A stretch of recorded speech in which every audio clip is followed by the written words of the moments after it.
পবিত্র কোরআন শরীফে আছে কিয়ামতের আগের 10টি আলামতের মধ্যে একটি হলো পৃথিবীতে ইয়াজুজ মাজুজের আগমন। বলা হয় কেউ তাদের সামনে থেকে জীবিত পালাতে পারবে না। কারা এই ইয়াজুজ মাজুজ? কি বলা হয়েছে তাদের নিয়ে?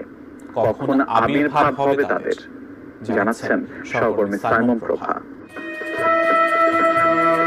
ইয়াজুজ ও মাজুজ শব্দ দুটি এসেছে উজাজ শব্দ থেকে, যার অর্থ শুকনা অথবা কর্কশ। আরেকটি শব্দ থেকেও এর উৎপত্তি, সেটি আল আজ, যার অর্থ যখন শত্রু খুব দ্রুত চারিদিক থেকে আক্রমণ করে। ইয়াজুজ ও মাজুজের চরিত্র ঠিক এমনই হবে, অর্থাৎ তারা খুব রুক্ষ ও কর্কশ স্বভাবের এবং তারা যখন আক্রমণ করবে তখন চারদিক থেকে এবং খুব দ্রুত আক্রমণ করবে। কেউ তাদের সামনে থেকে জীবিত পালাতে পারবে না। তারা যখন বের হবে